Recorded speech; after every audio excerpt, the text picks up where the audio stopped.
Is it just my imagination, or is it just insanity for me to constantly care for that deep soul feel love?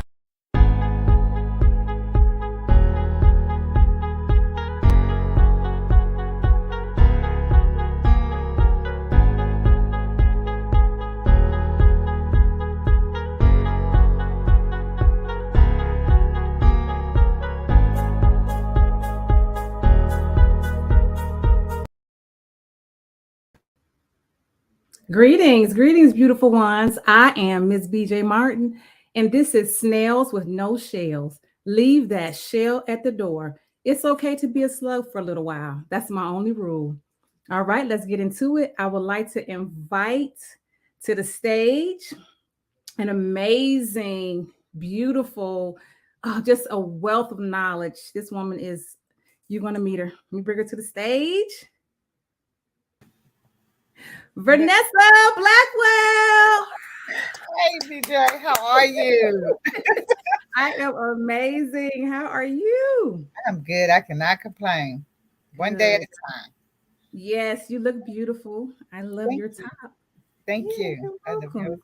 you. All right. So, okay, ladies and gentlemen, Vernessa Blackwell, she is an international best-selling author, a speaker, veteran, grief and joy restoration coach. Vanessa Blackwell is a 12-time, not one time, 2-time, 12-time best-selling author, international speaker. She tried to keep the top, like the top. She tried to be modest about that. I'm just a speaker. No, she's an international speaker. Okay. And award-winning author of the Grief Helpline. Amazing. Thank you so much for joining Snails with No Shells. We appreciate you. Thank you so much for having me. Yes. All right. So let's get into it. Vanessa, where were you born and raised?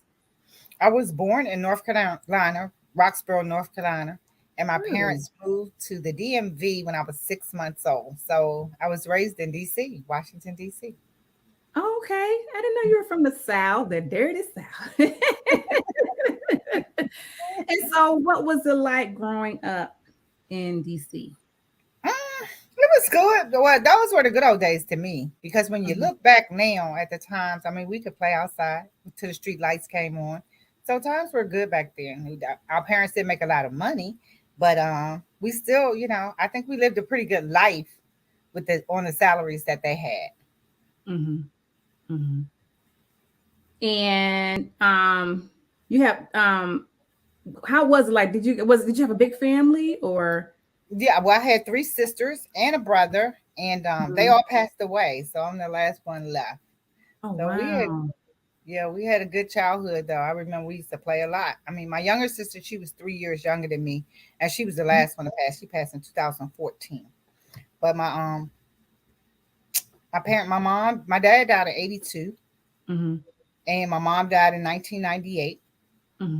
My older sister passed away in 2005. 2007, the love of my life was killed in a car accident. And then 2009, my brother passed away.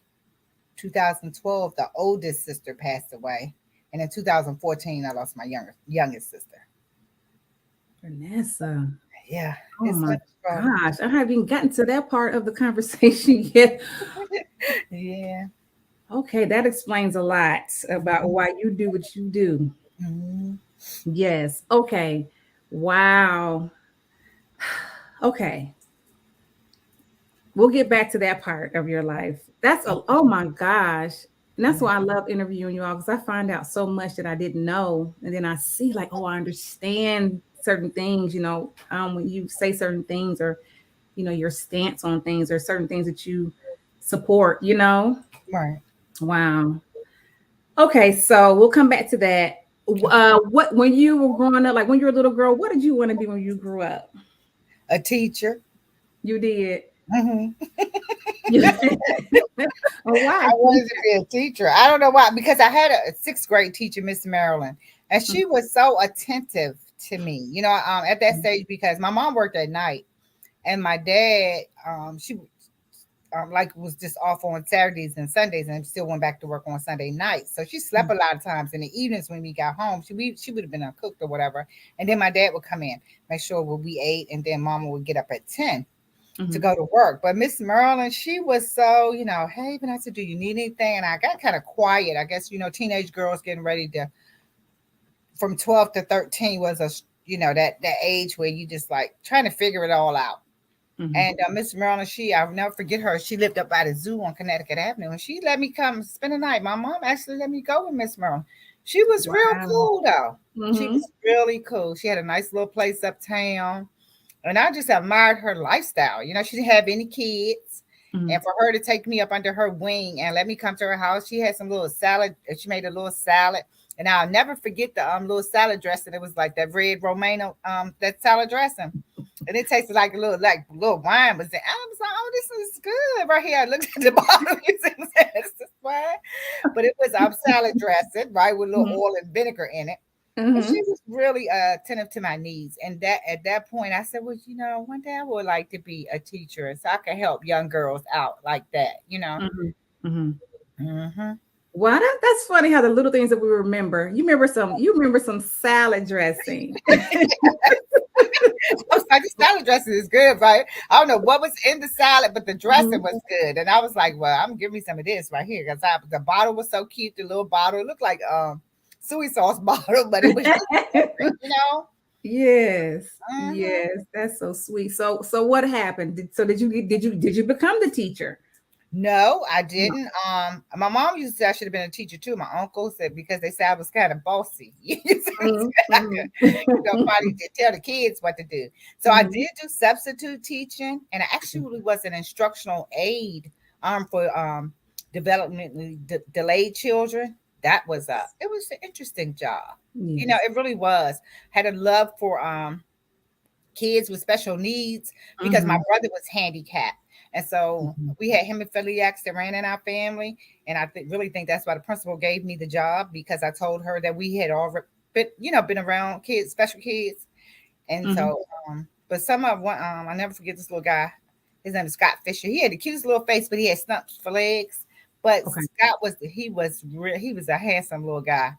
And he walked on his hands, in a little board.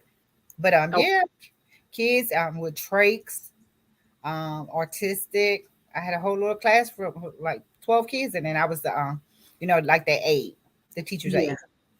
So that was interesting. I like the fact that they worked 9 months and was off for the summer. That was great. So it was pretty cool.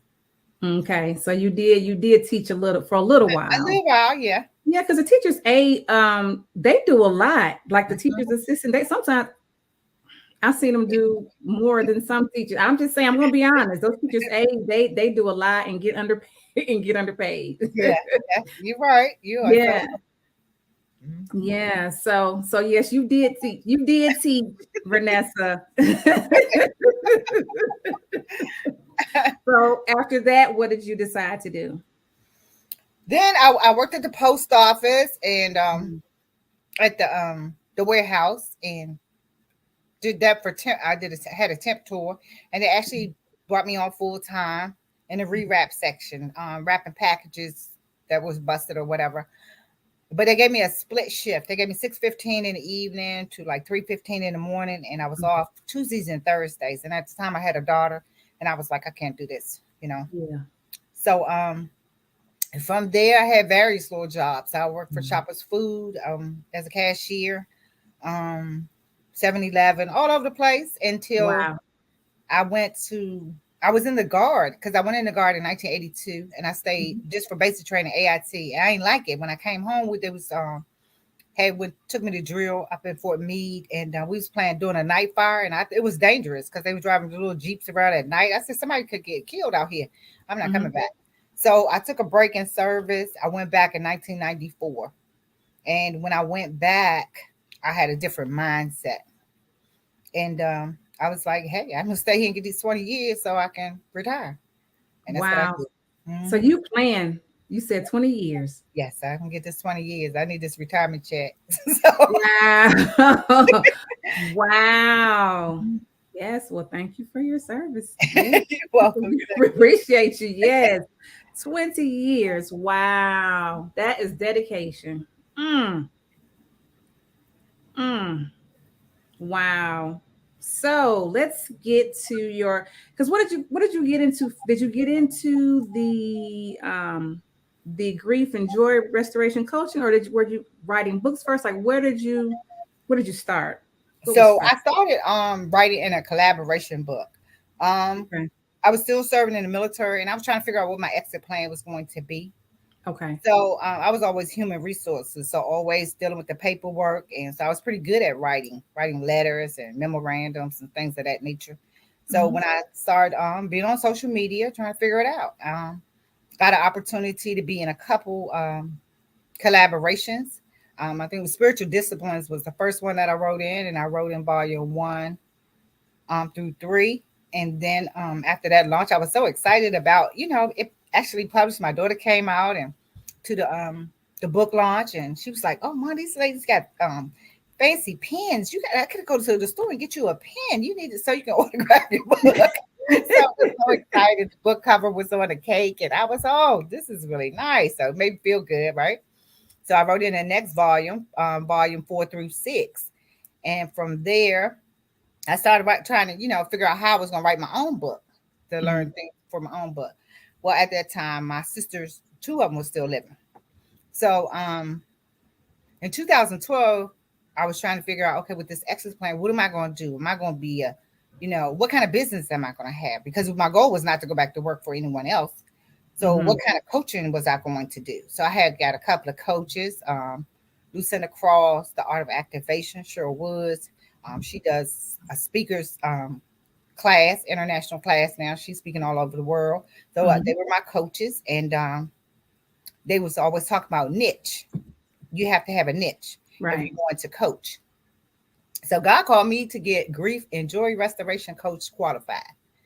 I wasn't really sure that's what I wanted to do because grief was heavy, Yes. and I was like, I'm not sure that's what I want to do. I said, but I'm gonna go ahead and to take the class. So when I was going through it, it was actually set up. You set up a whole program, and I was like, okay, this is cool. Well, Hmm. then my two sisters passed away, and when they passed away, the Lord brought me back to the grief coaching and said that this wasn't what it wasn't about what I wanted to do. That was my calling. So Hmm. that's when the grief helpline was birthed. I had to figure out a name. What's the name of my business going to be? What am if I'm going to have a coaching business, I wanted to have books because I know that with grief, I can't be everywhere. You see what I'm saying? People are dying all over the world, and I Hmm. wanted to have some products that I can send them to help them. Hmm. So I started on with my book, The Grief Helpline, and it was a devotional for 100 days, and it walks you through the stages of grief. That's the first 50 days. The second half of the book is joy restoration. So then it goes into how you can restore your joy after a personal loss. Okay.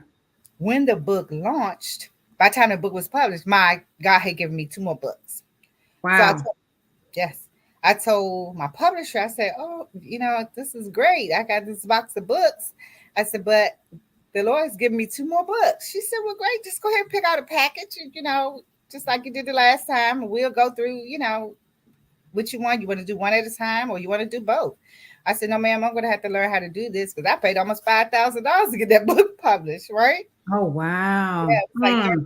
$3,800 because you want the one with the bells and the whistles. They said they'll give you some bookmarks and some flyers, and you get all of this a Facebook banner. Everything's pre-made. So I was like, yeah, give Mhm. me that one. But yeah, and so that's when I started to learning to self-publish. So I self-published the journal first, and then I did um a workbook to go with the grief helpline book, the devotional, and then I did a planner and a coloring book. So I created a grief kit to help people Mhm. that's dealing with grief and loss. Wow. Mhm. And so you're creating all this for other people. but then you're dealing with your, how did you deal with your, how did you deal with your own grief with all your family members passing like this? How did you get through that? Like, Well, like I said, a lot of the tools that I learned in the grief and joy restoration coaches, like the journaling. Journaling was very therapeutic for me. So some of the things that I learned while when I took that grief and joy restoration class, I started to apply them to my life. And so the steps that I did with the 100-day devotional were things that I was using for me to help me heal. And then, like I said, since I lost all my siblings, I have nieces and nephews. They're adults now, but I would, they would call me from time to time, or my kids like, oh, I really miss Auntie. So I had to have something that I could share with them. Okay, it's one day at a time, but we can make it, do X, Y, and Z. And if you keep doing this, stay in focus, you see what I'm saying? It'll lift and you'll, feel better. Yes. Focus on the positive, and not the negative. You see what I'm saying? Remember the good times, and explaining to them life and its processes. I mean, it's a debt we all got to pay. You see what I'm saying? It just pushed me to the front when I became the last one to be determined to leave our name on something, Yes, the Blackwell was still here. Yeah. And that's when I stepped up to the front and started with the books. They helped me to create that. Yes, that's beautiful. I've talked to other guests on my show, and I was always, it seems as if we've all, because like you've been writing these books and you just been flying. Like Vernessa, I'm hearing Vanessa Blackwell's name everywhere. I didn't know anything about her being in the military. All I know is that she was, she got these anthologies going on. She's this author, and this is, so I'm hearing your name, but that's what I'm hearing it more about, you being an author. And I was saying to other guests who've talked about that, like sometimes it seems like we've all had to experience something kind of, tragic or just devastating, and based on how we feel about it. It doesn't matter how the other person, somebody else might be like, oh, that's nothing, but it could be something to us. Right. It's like you experience something, like God brings this experience into your life that really just makes you really have to go within and turn to him. Like you have no choice but to be here to be able to have these certain experiences, so that you can have a testimony when you come out of it, and so that you can help other people. Because had you not been through this, you wouldn't really know how to deal with the grief, or even what it feels like. So we all have our own journeys, we all have our own stories, and I think that's beautiful though. I know you had no idea that you'd be doing that. And then, she said she ain't a teacher. You taught, you teaching, you're still teaching, because not only is she a 12-time best-selling author, Vernessa she teaches you how to become a best-selling author. Now, and ladies and gentlemen, I've been talking about this woman probably in every interview that I've been doing, talking about this anthology that I was a part of, Finding Joy in the Journey Part 2. This is Vernessa Blackwell. This is who I've been talking about because of you, the opportunity that was presented, from Tina D. Lewis, from her to get in on your project. Is how I even wound up here on the Owner platform. So I do want to say thank you, Vernessa. Again, this is her, ladies and gentlemen. This is her. This is what I've been talking about. I'm talking about her every I'm going to keep talking about Vernessa Blackwell, the visionary, probably every interview. If anybody says an anthology, here we go. Here I'm talking about. Thank you. Yeah. So let's get into that. Let's get into you're finding joy in the journey, because I was on the second project. So let's get into that. How did you get on that path? Okay, so when I started, like I said, I was in 6 anthologies before I launched my first one. And the first one was Your Wings Were Ready, but My Heart Was Not. That was 20 authors, and we all did a chapter. And we was talking about a tribute to our loved ones, somebody who had passed away. It went well. It really did. We made bestseller, and that was the goal. And I was excited about that, and so were they. And then they say, Miss Vanessa, what are we going to do next? I said, what? I was like, I'm not sure. I said, I really don't read chapter books anymore because a lot of people that's struggling with grief and loss don't have a long concentration span. So, devotionals work very well for me and for most of my clients, right? Yeah. They just need something for the day. So you give them something for today, they can get through that day, Yeah. and that's why I always say one day at a time. Because I think, Tom, like you were saying, sometimes God allows us to go through things, but He wants that testimony. Your testimony can save someone else. And so I Absolutely. learned to talk about it. You know, there's healing in sharing, putting it back into the universe. We can't carry the weight of the world on our shoulders.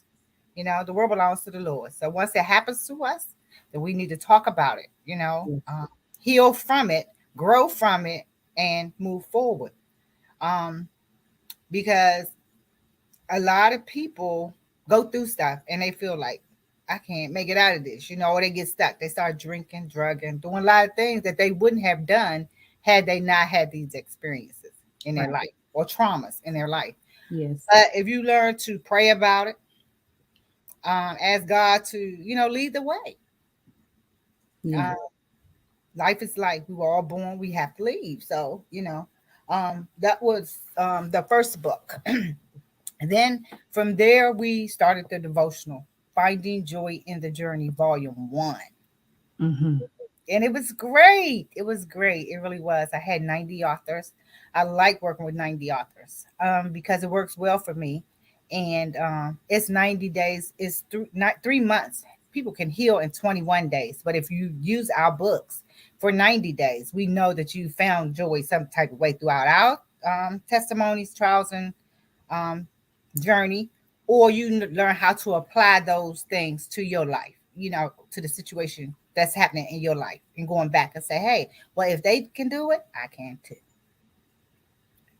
And so with volume 1, it was phenomenal. And then it's always, I do one project a year, so it's what's next. Yeah. So And that's a lot. That's a lot. yeah. So, doing 90 authors in one book in a year, that's a lot. It's a lot that goes into that. Yeah, yeah. But it's good because I have a group, like you were one of the co-authors. So when you have 90 people, yeah, and you work with them for a year, they get the concept too. A lot of folks don't want to teach the concept. How, okay, we became a best-selling author, but how? You see what I'm saying? Mhm. So your success is my success with my authors. You see what I'm saying? I Yes. want you all to learn how to do it on your own. And that's duplicating the process. So you can teach 90 authors, 120, some people 365. It is whatever you feel that you can teach or train them to do. You see what I'm saying? And I highly encourage collaborating because it's enough out here for all of us. We just have to come together and see how we fit in this puzzle, this one puzzle, and, can maneuver and adjust in life. Yes. Yes. Okay, so you have Finding Joy in the Journey 1, Mhm. and then you have Finding Joy in the Journey 2. Volume 2. Volume. Yes. Yes. I love the title so much. I didn't want to put it down. Mhm. I was just like, okay, I enjoy in the journey. That was just perfect, because like I Yes. said, with all the things that I have went through in life, I just Mhm. thinking, I still have to find joy in all of this. I Yes. have to go on. I have to continue this journey, whether I feel that I'm alone or they're not here. I'm still going to find the light at the end of this tunnel. You see Mhm. what I'm saying? So I keep going. And then we had created so many products around Finding Joy in the Journey Volume 1. So I was like, I'm not going to just trash those products that we created. We can use them again Yes. for Volume 2, Yes. right? And so that's what we did. So the next group came in, 90 more authors, and we used some of the Finding Joy in the Journey stuff. So showing my co-authors how to build a platform, because it's Mhm. great to become a best-selling author. But then when you get out here and you using that title, you have to walk the walk too. You see what I'm saying? Yes. To have a website set up. When you say Mhm. I'm a best-selling author, you're not going to say cash at me. You're going to say go to my website, purchase my book, and you can pay me there and I'll ship the book. So learning the language, so we go through the language and all of the steps, so that, like I said, it takes about a year for everybody to fully get it, because we stop and say, okay, do you understand? They still inbox me, ask me questions, but that is what I think a good coach should do. You see what I'm saying?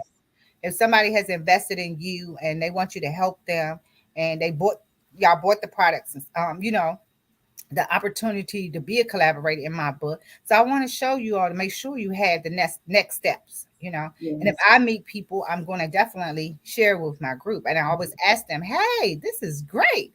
Yeah. You mind if I share with my co-authors? You see what I'm saying? Because I want us all to grow and go, Yeah. and Yeah. continue to move forward in life. And I think that is really where the blessings is coming from, where God is allowing me to get 90 more each time. Because Yes. some people say, how are you filling them books? I said, well, the good Lord, you see what I'm saying? I said, because a lot of my co-authors come back from volume 2. They back over here now for Mm-hmm. Joy Comes in the Morning. So we will continue to do it as long as it works. So now it's up to almost 300 authors that we have helped to become Wow. bestsellers. And that says a lot about you, because who can say they get 90 authors returning every year, or just always have a good 90 that want to be a part of your project. That says a lot about the leader. Yes, it Thank you. does. And she really does. We do Zoom meetings about the book. You're very aware of what's going on. She come in, she does lives, questions. Vanessa, she's really she really caters to her authors, and she really is available for us. And I will say, I'm very thankful for the opportunity to be in the second book, because that year my grandmother had died, and then my brother was murdered that year that we started with the Finding Joy in the Journey Volume 2. So I had a lot going on, and so to be able to talk about it and actually write it out, that was the therapy for me. And then when I started reading everybody else's chapters, I was like, wow, you just never know who's going through what. You And don't. nobody's pain is greater than the others. We all going through, what I'm saying? So yes, that was definitely a blessing. And like I said, to get 90, you just sitting here like, oh yeah, 90 authors, it's just 90.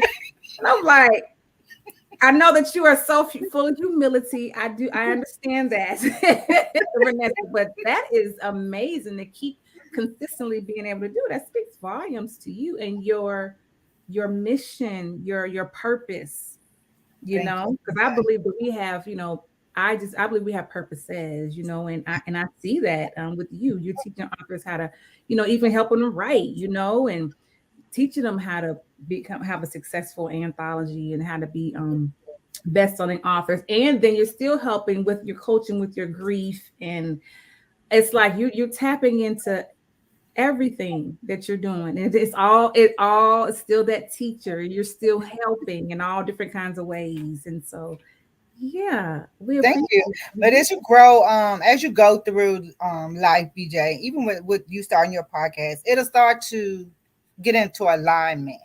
You see what I'm saying? Of what your purpose actually is here. And God has allowed, us to do certain things, but it's all about what did He put us here to do. And and when you find that and you fit right in it, it's like a mold. You see what I'm saying? You just get in it and get comfortable, and because it's in alignment with what you were called to do. And so that's why I say keep soaring, keep doing what you're doing, keep reaching out. And like I said, go get some of them heavy hitters, because they out here and they will pay. You see what I'm saying? And that's what it's all about. How are you going to eat? How are you going to teach the next generation how to eat? We are standing on our ancestors' shoulders. They worked hard. You see what I'm saying? They never had access to internet and none of the stuff that we have today. So we can reach out there and the PayPal buttons work. You see what I'm saying? It's click and pay. You see what I'm saying? So all of those things that we have, because it's a season. This is a season that we're in. Everything changes, just like the 4 seasons of the year. You see what I'm saying? So we have to get in now while it is the season, right? And so when the change come, you already paid, you financially set, you see what I'm saying, to adapt to the new shift. You see Yes. what I'm saying? And so COVID was a period of, it was some escalation, it was a shift in the atmosphere. Everything was still. You see what I'm saying? But folks, a whole lot of people got paid, seriously paid during COVID. Okay. Yeah. They learned we gonna have to be in. We gotta wear masks. Okay, they put out these computers every side by side. You make some money. You go get you a better computers because you need the light, you see, Yes. and Yes. everything, the background, the green screen, and all of that. So we went into creative mode. You see what I'm saying? And so now it's what do I do with it? You see what Yes. I'm saying? What do I do with all of this? So with 90 people, it teaches me how to share because we all have enough. Like you have gifts that some of the gifts that you had weren't meant for you, but when you share it, it was to help somebody else to stand up their business. You Yes. see what I'm saying? So you don't ever feel like I have too much. You see what I'm saying? No, it's enough to go around. You see what I'm saying? This is the abundant life that Christ has promised us. When you start walking in that I'm worthy of it, that I deserve this type of life. You see what I'm saying? You can have it all. You can really have it all. And this is a part of, like I said, I'm 62. I'll be 63 this year. So it's time to do what I'm going to do and sit down. You see what I'm saying? In another 3 years, but that's not going to be writing no more books. So I want to push as many authors as I can. Go! Yeah. Right, do your thing because it's out here, Yes. and if each one of us teach one person or some folks, we'll be a better place. Yes. The world will be a better place. I agree. I You know, agree. people say when you look back at our childhood, it was great. But I looked, and when we see the younger folks that stand around the corner, ma'am, can you at the stores? Can you get some change? These are young black males. They need a job. You see what I'm saying? They need something to do with their life.